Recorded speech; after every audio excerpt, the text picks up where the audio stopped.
और उमराव जी ने जिस प्रकार से स्पष्टता की उस विषय की, और एक बात मैं ज़रूर कहना चाहूँगा इसमें एडिशनल कि मैं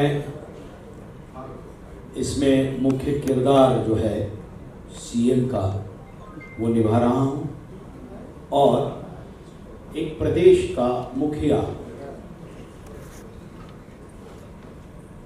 साफ सुथरा हो, कानून व्यवस्था हो या व्यवस्था का धर्म हो, वो निभाना जो जानता है, और जानपद यानी कि जो लोग हैं, नागरिक हैं उस प्रदेश के, उनकी सुखों की व्यवस्था करना, कानून व्यवस्था को बराबर बरकरार रखना, और जिस प्रकार से जो गुंडागिरी है या माफियागिरी है किसी भी प्रकार की, उसका निर्मूलन किस प्रकार से करना है और नागरिक कैसे सुख शांति से रह सकते हैं, इसकी व्यवस्था, उस व्यवस्थापन का धर्म करना जो जानता है, वैसा सीएम यदि एक ऐसे प्रदेश में आता है कि जहां राज्यकर्ताओं ने क्या क्या धमाल मचाई है और कैसे अपनी अपनी सिर्फ स्वार्थ के लिए ही वहां बैठे थे और कैसा राज्य उन्होंने कर दिया, और उसके बाद एक व्यक्ति जब वहां आता है तो कैसे सुचारू रूप से व्यवस्थापन होता है, इसका ये जीता जागता मूर्तिमंत उदाहरण है। और सारे उसमें इंसिडेंट्स है, और इसी के लिए इसका नाम द यूपी फाइल्स ऐसा रखा है। और उस फिल्म में मैं हूँ, इसलिए मैं आभार प्रकट करता हूँ ओसवाल फिल्म्स का, नीरज सहाय जी हमारे निर्देशक, हमारे लेखक स्टालिन गिल और सारे कुलदीप जी और मेरे सारे साथी कलाकार। यहाँ जो जितने भी कलाकार बैठे हैं ना, वो एक्टर्स हैं, और मेरे हिसाब से एक्टर्स ये स्टार है, क्योंकि कोई ना कोई वो थिएटर करके आए हैं, ओके, और तब जाके वो हर फिल्म में आधार स्तंभ होते हैं, पिलर होते हैं, और इसलिए यहां बैठा हर एक एक्टर ये स्टार है। चाहे वो मिलिंद भाई हो, चाहे वो मंजरी जी हो, चाहे वो अवतार गिल जी हो, चाहे अशोक समर्थ हो, या हमारे भाई किधर गए, अरे अली अली चला गया, अरे अली कितना होनहार एक्टर है, मैं तो समझ रहा था यहीं पर बैठा है, ओके। तो मुझे ऐसा लगता है कि सारे साथी कलाकार और यहाँ पर बैठे हैं हमारे प्रधानमंत्री जी जैसे ही दिखने वाले, उनसे आप पूछेंगे तो बहुत अच्छा वक्तव्य भी देते हैं। तो ये सभी लोग स्टार हैं, और सभी ने अपना काम इतना जबरदस्त किया हुआ है जो आपको टीजर से भी पता चल जाएगा, और एक ऐसी बात को वाचा देने का काम ये फिल्म कर रही है कि जो हर कोई भारत का नागरिक है वो उसे देखना चाहेगा ही। और इसलिए मैं कुछ न ज्यादा बोलते हुए I will hand it over to Rupali ji. Thank you, thank you.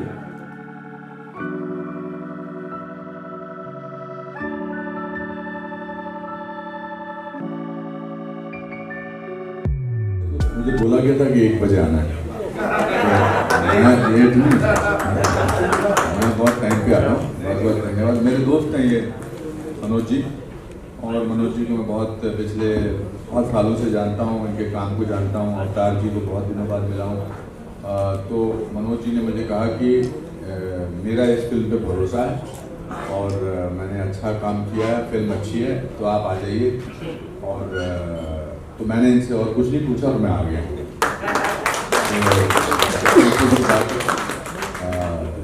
ये फिल्म आई एम श्योर वो सही वक्त पे बन रही है, सही वक्त पे बननी भी चाहिए, और काफ़ी लोगों का इसमें साथ है। जितने भी मंच पे लोग खड़े हैं, कुछ को मैं जानता हूँ, कुछ शक्ल से ठीक लग रहे हैं,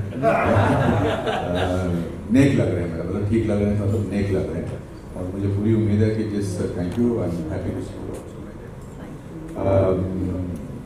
जिस भी पर्पज़ के लिए ये फिल्म बनी है, उस पर अपने आपको कामयाब पाएगी।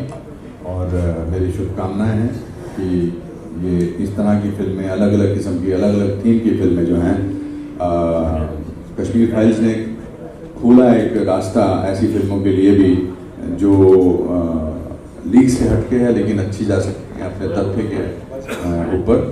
और मेरी शुभकामनाएं आप सबको। Congratulation and well done. Thank you so much.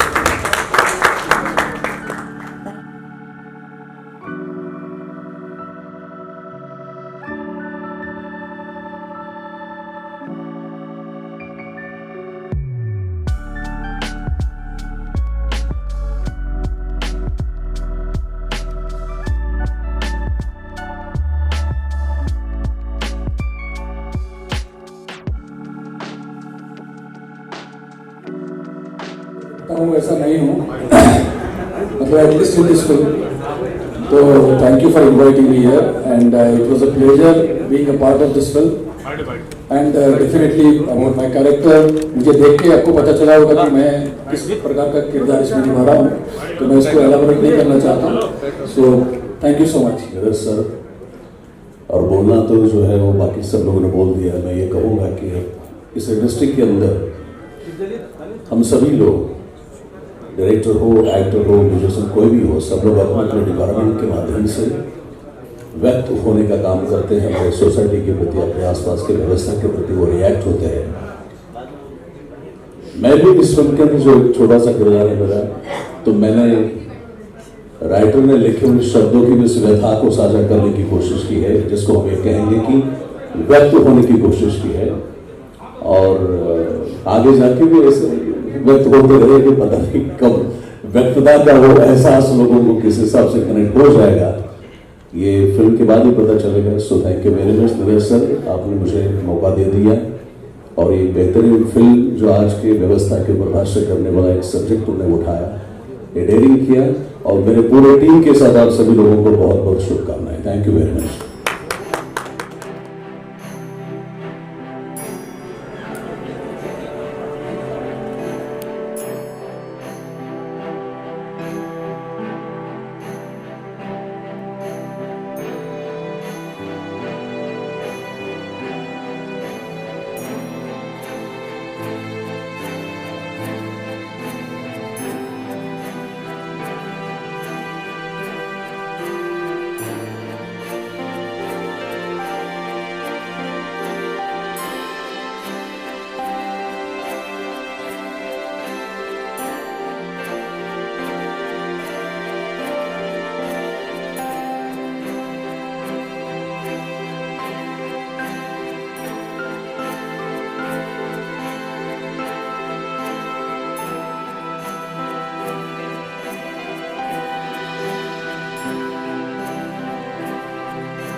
सबसे पहले तो मैं ओसवाल फिल्म्स का आभार प्रकट करना चाहूँगा कि उन्होंने ये फिल्म बनाने की सोची।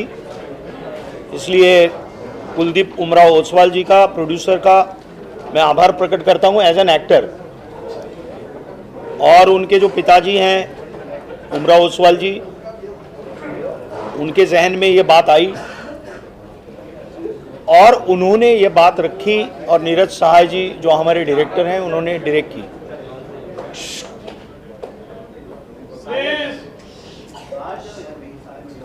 ये फिल्म क्या है ये तो टीजर पे से पता चल ही गया होगा। उसका टाइटल भी है द यूपी फाइल्स।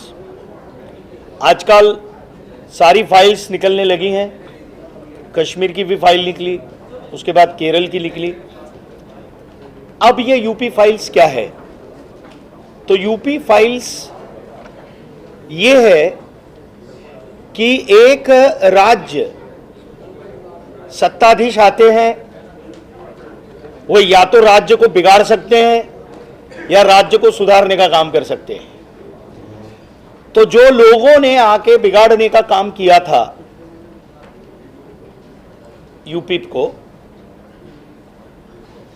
वो काम एक सीएम, नया सीएम आके क्या क्या कर सकता है और कैसे सुचारू रूप से व्यवस्था और व्यवस्था का धर्म प्रस्थापित कर सकता है। व्यवस्था का धर्म यानी क्या कि जो लोग हैं, नागरिक हैं, उनके सुखों की व्यवस्था करना, ये राज्यकर्ता का धर्म है ना, वो धर्म की बात कर रहा हूं। और व्यवस्थापन का भी एक धर्म है, यानी व्यवस्थापन कैसा होना चाहिए और किस प्रकार से सुचारू रूप से राज्य चले, इसके लिए यदि एक सीएम सोचता है तो वो क्या परिवर्तन ला सकता है, यह है यूपी फाइल्स। सर, अगर किरदार को लेके बात करें, क्या क्या तैयारियां करनी पड़ी, क्या क्या प्रिपरेशन करनी पड़ी, अगर उस बारे में कुछ बताया। देखो, ऐसा है कि इसमें मैं चीफ मिनिस्टर का रोल अदा कर रहा हूं। सिनेमा ये समाज का आईना है, समाज में बनती चीजें हैं, उसको प्रॉपर ढंग से दिखाना। ओके, ये सिनेमा, नाटक, कोई भी परफॉर्मिंग आर्ट का जो माध्यम है वो करता है। तो मैं सीएम का पार्ट निभा रहा हूं, तो उसके संवाद, उसकी जो कथा है, उसको देखकर कैसा होगा उसका विचार विनिमय, और उन्होंने जो भी संशोधन किया था डायरेक्टर साहब ने, वो भी मेरे साथ साझा किया। और उसके बाद फिर मुझे लगता है बात होने के बाद 3-4 महीने के बाद हम फ्लोर पर गए और पूरी फिल्म जो है वो मुझे लगता है 2 टुकड़ों में उन्होंने पूर्ण की। तो उसकी तैयारी क्या है, देखो, संहिता जो होती है, जो स्क्रिप्ट होती है और कैरेक्टराइजेशन जो किया हुआ है, वो देखकर और उसको समझकर ही आपको परफॉर्म करना पड़ता है।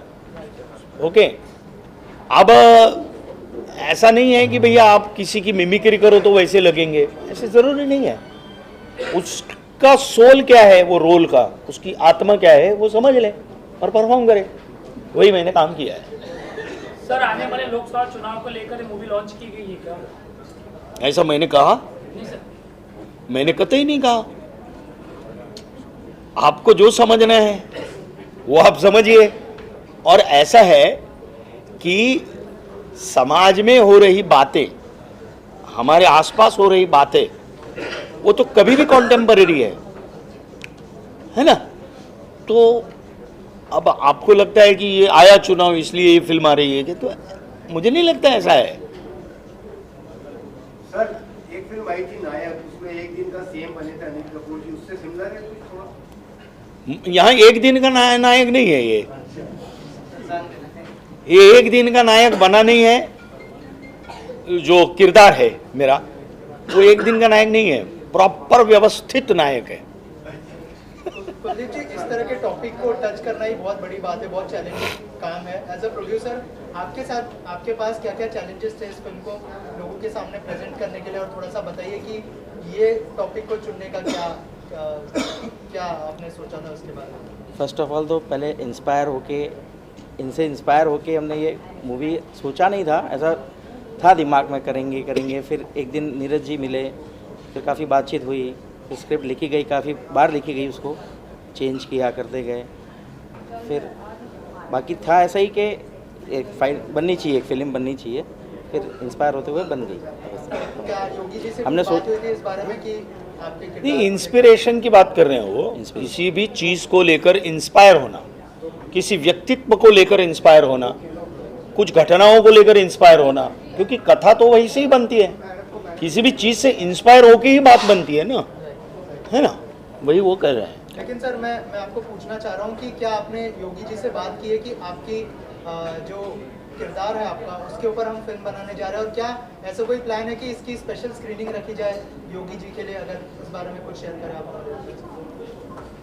अभी ऐसी कोई चर्चा नहीं, ऐसा है प्रभु कि एक तो वो फिल्म योगी जी पर ही है, ऐसा भी कोई कमिटमेंट नहीं है सर, क्योंकि यहाँ पे यूपी की सुनिए, और अगर स्वयं उत्तर प्रदेश के मुख्यमंत्री अगर देखना चाहेंगे तो ज़रूर उनके लिए हम लोग डेफिनेटली स्क्रीनिंग रखेंगे ही, और हम चाहेंगे कि वो भी देखें, निश्चित रूप से चाहेंगे। सर पूरी स्क्रिप्ट के बारे में बताऊं? हाँ कि बताइए। एक विचार कैसे आया, शॉर्ट में ही बता। I am in real estate business. मेरे काफ़ी सर्कल है यूपी के। तो हमारे एक दबंग कह सकते हैं कि हमारे एरिया में गिने जाते थे मिस्टर CDC। उन्हें यूपी जाना था तो वो जीप लेकर के निकले थे। वो बोले यार ऐसे टाइम में हमें पहुंचना पड़ेगा। जो घटना बनी कि यार शाम को अगर वहाँ पहुँचते तो हम प्रवास नहीं कर सकते, ट्रक मतलब सफ़र नहीं कर सकते, लोग लूट लेते हैं। मुझे आश्चर्य हुआ, ये कुछ साल पहले की बात, कि यार इस ज़माने में भी अभी तक ऐसा राज्य है जहाँ पर लूट खसोट होती हो। मैंने कहा यहाँ तो आप राजा कहलाते और वहाँ ऐसी हालत है। बोले हाँ यार। अभी कुछ समय पहले हमारा साल भर पहले मिलना हुआ। बोले यार अब बहुत सुकून है, कभी भी जाओ कोई तकलीफ़ नहीं होती। मैंने कहा ऐसा क्या हो गया भाई कि इतने कम टाइम में ये बदल गया। तो इसको लेकर के मेरे पूरी हिस्ट्री जानने की कोशिश की और उसके बाद मेरे दिमाग में आया कि अगर हमारे एक योगी जी के आने से उस बिगड़े हुए स्टेट्स की हालत अगर ऐसी हो सकती है कि जहाँ की दुर्दशा ऐसी थी कि गवर्नमेंट ऑफिस पे भी वहाँ पे प्राइवेट लोग ताला मार देते थे अधिकारियों को बाहर निकाल कर। उस सारी घटनाओं को जब यूपी को एक बेस्ट स्टेट्स बना दिया जहाँ पर निडर होकर के औरतें भी रात को निकल सकती है और विकास की गति भी अनाप शनाप हुई, तो मैंने कहा यार क्यों नहीं ये बात हिंदुस्तान के हर कोने तक पहुँचाई जाए। ऐसा सोच करके नीरज जी और हम बैठे थे हमारे गार्डन में और बैठे बैठे ऐसा विचार आया और हमने कहा यार एक फिल्म बना दी जाए और इसको कार्य रूप दिया जाए। मंत्री जी आपसे जानना चाहूँगा आपके किरदार के बारे में बताइए और कैसा एक्सपीरियंस रहा फिल्म में काम करने का। तो इस फिल्म में जो मैं किरदार निभा रही हूँ वो बेसिकली एक स्ट्रॉन्ग कॉप का है। किसी भी पूरा डिटेल में हाँ। कॉप नहीं समझेंगे लोग। एक अच्छे CM को अपने स्टेट में लॉ एंड ऑर्डर लाने के लिए एक बहुत ही स्ट्रॉन्ग पुलिस डिपार्टमेंट की ज़रूरत होती है। That is where I come in. So I am handling the women department of the police force. I am sure आपका किरदार देखने के बाद बहुत सारी महिलाएं भी इंस्पायर होने वाली है, तो क्या आपने उसी स्ट्रॉन्ग किरदार के साथ ही इसको प्रेजेंट किया? अगर इस बारे में भी वो तो आप फिल्म देखेंगे तो आपको तैयारी पता की? चलेगा मैंने क्या काम किया। अच्छा, तो मैं आपको इस तरह से पूछता हूँ कि बहुत सारे कॉप हमने देखे हैं बॉलीवुड में, क्या आपने किसी से इंस्पिरेशन ली किरदार के लिए? अगर नहीं, मैंने फिल्म में से किसी से इंस्पिरेशन नहीं ली। I did my research about the real female cops that are there India में। तो उनमें से एक के ऊपर I have done my little research. बता सर क्या कहना चाहेंगे आप? आपका एक्सपीरियंस कैसा रहा पूरी फिल्म का? और जैसे मैंने कहा कि बहुत ही इंटरेस्टिंग टॉपिक है और लोग आई एम श्योर देखना चाहेंगे इसको, और अगर आप शेयर करना चाहें कि आपका एक्सपीरियंस कैसा रहा और अगर आपके किरदार के बारे में कुछ बताओ। मेरा एक्सपीरियंस बहुत अच्छा रहा क्योंकि मैं नीरज को बहुत सालों से जानता हूँ। इसने हमारे साथ बहुत एज ए असिस्टेंट फिल्में की और इसमें जो किरदार है वो अपना CM के गुरु का है और CM के गुरु के प्रति वो कैसा बचपन से ही उसके साथ है और उसकी आज्ञा मानता है, उसका बहुत ही ओबीडियंट शिष्य है और कैसे उन दोनों में एक बड़ा अच्छा रिलेशन है और कैसे उसको इंस्पायर करता है वो आदमी कि भाई आपको ये काम करना चाहिए और वो इस बात को मान लेता है और फिर आगे धीरे धीरे धीरे वो CM बन जाता है। और मैं समझता हूँ आज के ज़माने में ऐसी फिल्म बनाना बहुत ज़रूरी है क्योंकि ये वक्त की रिक्वायरमेंट है कि अलग अलग किस्म के सब्जेक्ट बने, लोगों को आदत हो देखने की नई नई फिल्में, अपने खुद की फिल्में, अलग अलग स्टेट की फिल्में और क्या हो रहा है, क्या होना चाहिए और क्या हम एक्सपेक्ट करते हैं, उस किस्म की चीज़ों को बनाने की कोशिश की है। तो मैं मेरी तरफ से बहुत बहुत मुबारकबाद उस्मान साहब को और नीरज को। ऐसी फिल्म बनाने के लिए हिम्मत चाहिए। ऐसी फिल्में पैसे कमाने के लिए नहीं बनती, एक फीलिंग से बनती है, एक इंस्पिरेशन से बनती है, या कोई आप अच्छा काम करना चाहते हैं तो ये एक बहुत मजबूत कदम है प्रोड्यूसर और डायरेक्टर की तरफ से जो आज के ज़रूरत है उसके लिए। मेरी तरफ से एक बार फिर बहुत बहुत मुबारकबाद आप दोनों। शाबाश सर, आप क्या कहना चाहेंगे इस फिल्म के बारे में? मैं यही कहना चाहूँगा कि मेरे लिए एक ऑनर है इस फिल्म में काम करना, क्योंकि जब ये नीरज मेरे पास आए और उन्होंने मुझे रोल बताया तो मैंने कहा कि यार फुटेज नहीं है, कुछ मज़ा नहीं आएगा। तो अरे भाई सुन लो। तो नीरज आए मेरे पास, उन्होंने मुझे कहानी बताई। कहानी तो बहुत अच्छी लगी, लेकिन मेरा किरदार, बोले भाई अभी सारी कास्टिंग हो चुकी है, ये मेरा एक किरदार है, I want you to do it. तो मैंने कहा कि यार इसमें कुछ इतना वो नहीं है। तो बोले आप एक बार विस्तार से स्क्रिप्ट के साथ सुनो। उन्होंने मुझे आके बताया और मुझे बहुत अच्छा लगा, बहुत इंस्पायरिंग लगा, क्योंकि नेगेटिव फोर्स जब तक स्ट्रॉन्ग नहीं हो तो पॉजिटिविटी कभी उठ के नहीं आती सिनेमा में, जैसे आप सब जानते हैं। तो मैंने एक डीसीपी का रोल किया है, बहुत स्ट्रॉन्ग कैरेक्टर है, ज़्यादा फुटेज नहीं है, लेकिन सीएम साहब के साथ कन्फ्रंटेशन के सीन और ये उनके कैरेक्टर को और ज़्यादा उरूज देने का काम करता है ये character, one of those characters. और ख़ास तौर से नीरज सहाय ने इतनी शिद्दत और इतनी मोहब्बत से ये फिल्म बनाई है और इतना उसने काम किया है, मतलब एक 1 पॉइंट एजेंडा जिसे कहते हैं, उस तरह से उन्होंने फिल्म बनाई है। आई am very happy with the result. जो टीजर देखा कमाल है, और हमारे प्रोड्यूसर साहब, इंटायर स्टार कास्ट सब सारे दोस्त हैं, और इट वॉज अ प्लेजर।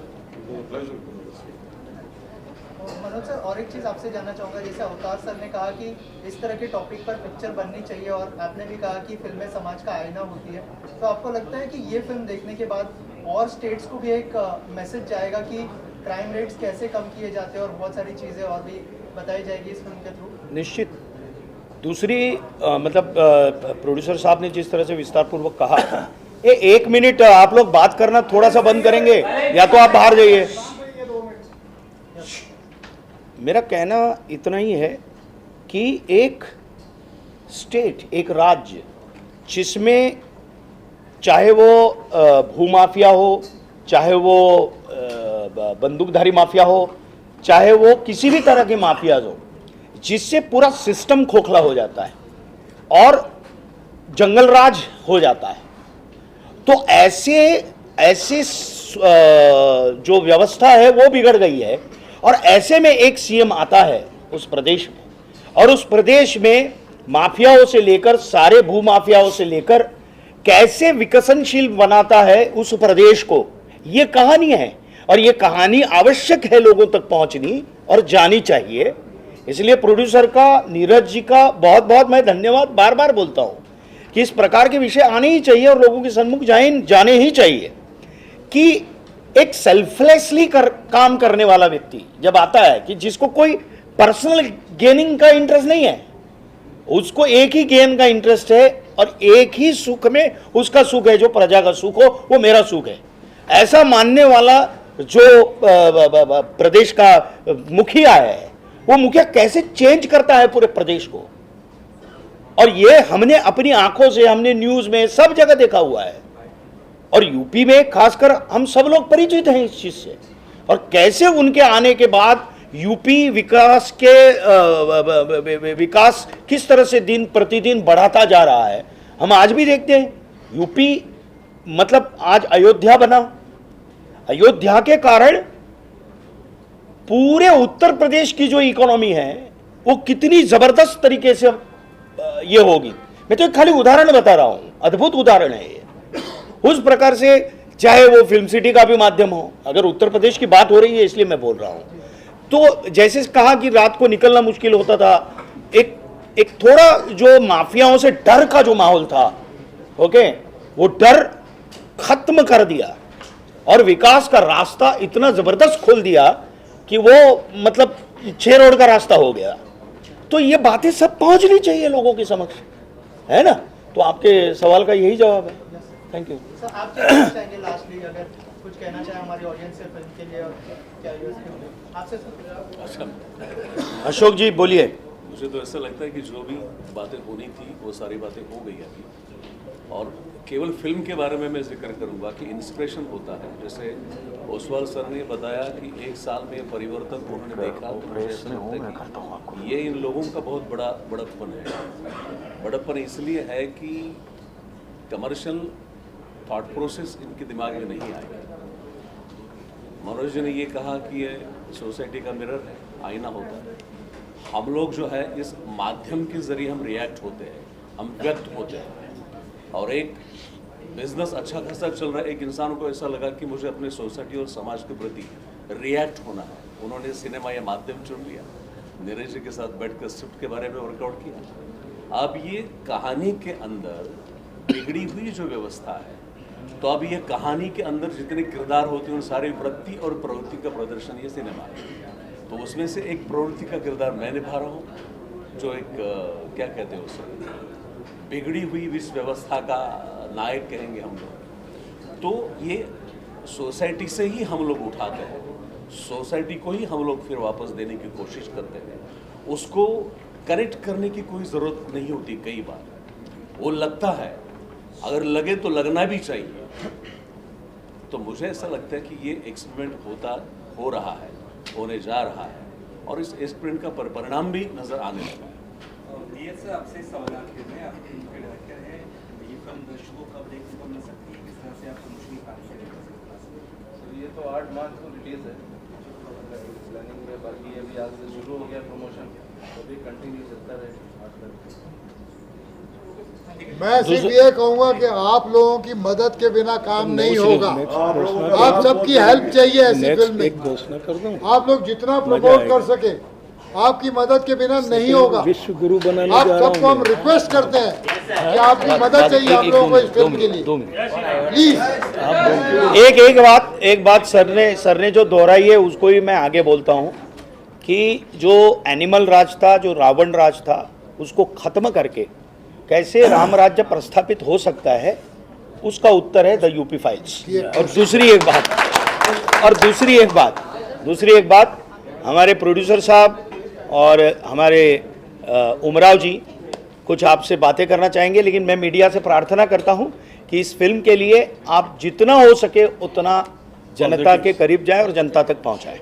ये बात सब को लेकर के मैं बहुत एक्साइटेड हूँ। बहुत ही डिफरेंट कैरेक्टर मैं कर रहा हूँ। फिल्म अपने आप में मुझे बोलने की ज़रूरत नहीं है, इतने स्ट्रॉन्ग कैरेक्टर और ऐसे शख्सियत के ऊपर ये फिल्म बेस्ड है। वो तो आप जब इसका प्रोमो देखोगे तो आपको पता ही चल जाए, मतलब आपको तो पता ही है, और प्रोमो भी देखोगे तो आप पता चल जाएगा क्या है। एंड मेरा कैरेक्टर थोड़ा सा अलग है, जो मैंने कभी किया नहीं है। मैं उनका पीए बना हूँ एंड अलग गेटअप है, एंड वो करने में ही फिल्म शूट करते वक्त ही इसका फील बहुत अलग आ रहा था। बहुत ही डिफरेंटली ट्रीट किया है इस फिल्म को नीरज सर ने, and I am very hopeful with the film ji. और फिल्म दिस फिल्म एक पूरी जो पॉलिटिकल पृष्ठभूमि है, और हमारी कंट्री में फिल्में और पॉलिटिक्स भी वो हैंड इन हैंड, तो इसके बारे में थोड़ा सा आप बताइए, व्हाट डू यू थिंक? नहीं, मैं पॉलिटिक्स के बारे में इतना नहीं जानता तो मैं कुछ कहूँगा नहीं, बट एज एन एक्टर हमें जो कैरेक्टर मिला है हमने वो निभाया है। एंड मुझे ऐसे लगता है कि ये फिल्म पॉलिटिकल का वो नहीं है, एक शख्सियत है, वो एक पर्सनालिटी है, एक फिगर है जिनके साथ क्या हुआ है, जिसको उन्होंने किस तरीके से फेस किया, हैंडल किया, उस पर ये बेस्ड है। So as an actor to perform the character which was assigned to me, I am very happy and looking forward for the release.